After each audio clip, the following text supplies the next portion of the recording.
আসসালামু আলাইকুম।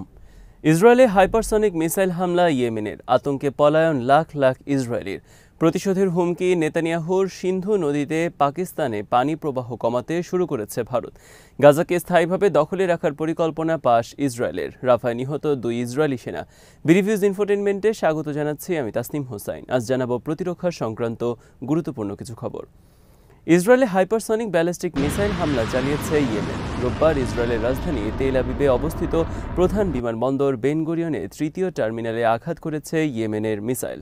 ইসরায়েলের অ্যারো 3 এবং 3rd terminal air defence system ভেদ করে আঘাত করে হুথি আর্মি আনসারুল্লাহর ছোড়া মিসাইল।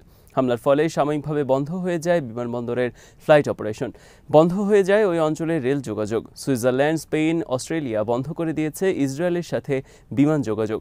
ইয়েমেন থেকে আসা মিসাইলটি বিমানবন্দরের একটি খোলা জায়গায় আঘাত করেছে এবং 6 জন আহত হয়েছে, তবে আহতদের মধ্যে কেউ গুরুতর নয় বলে জানিয়েছে ইসরায়েলের গণমাধ্যম।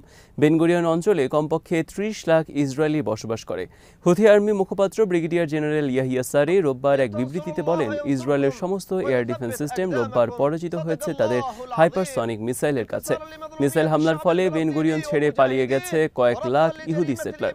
রোববারের এই হামলার ফলে তীব্র আতঙ্ক ছড়িয়ে পড়েছে ইসরায়েলিদের মধ্যে। 2023 সালে যুদ্ধ শুরুর পর ইয়েমেনের পক্ষ থেকে রোববারের হামলা ছিল সবচেয়ে বড় হামলার ঘটনা।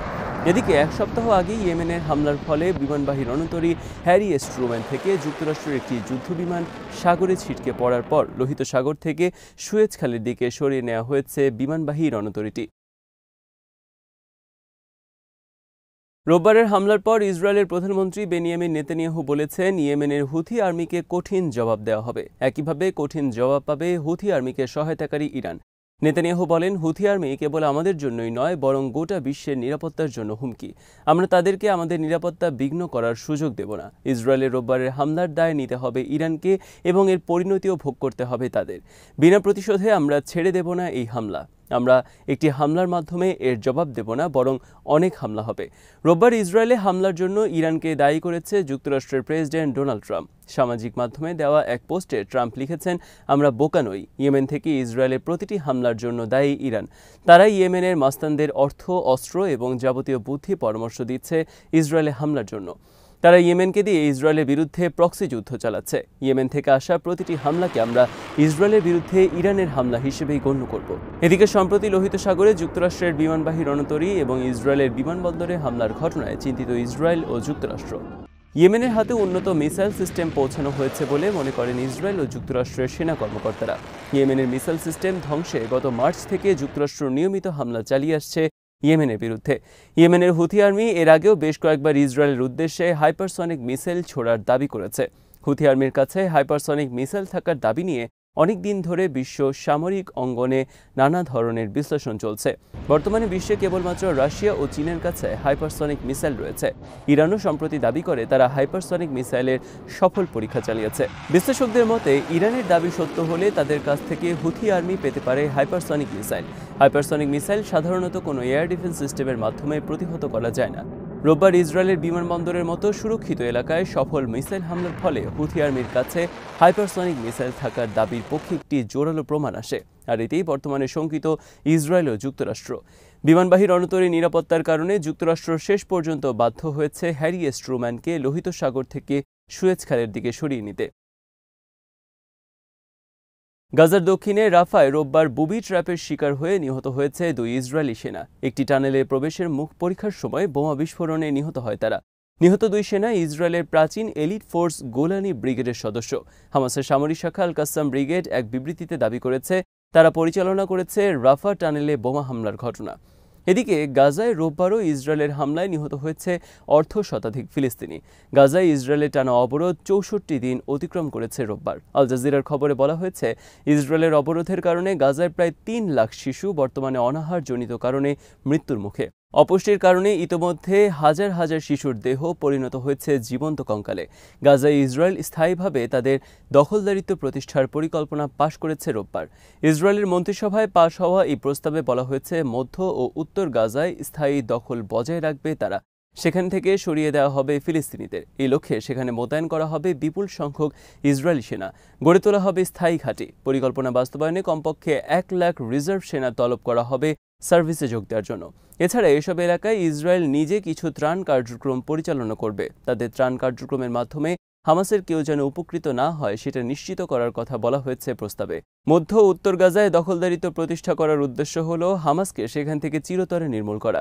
গাজায় ইসরায়েলের পরিকল্পনার বিষয়ে সম্প্রতি প্রকাশিত বিভিন্ন খবরে বলা হয়েছে, ইসরায়েল আর্মি মধ্য ও উত্তর গাজায় স্থায়ীভাবে অবস্থানের সময় সেখান থেকে ফিলিস্তিনিদের অন্যত্র সরিয়ে নেওয়ার কার্যক্রম শুরু করবে।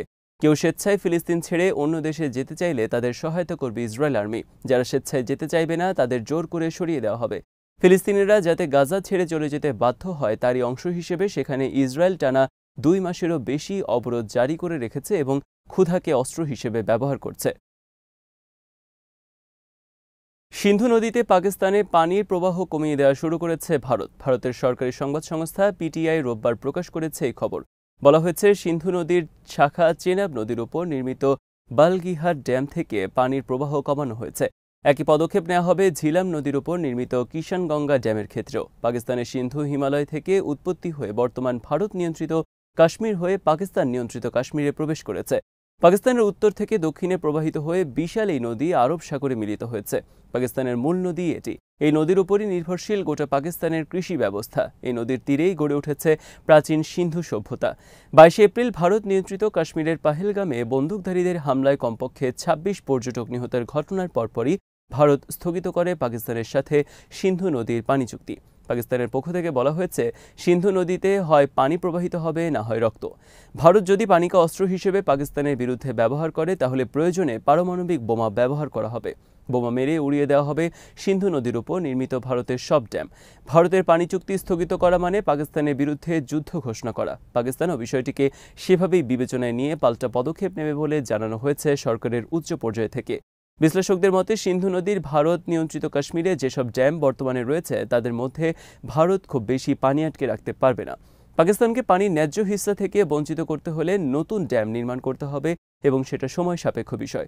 তবে বর্তমানে বিদ্যমান ড্যাম থেকে অল্প পরিমাণ পানি আটকে রাখতে পারবে ভারত, আর সেটাই ইতোমধ্যে শুরু করেছে তারা।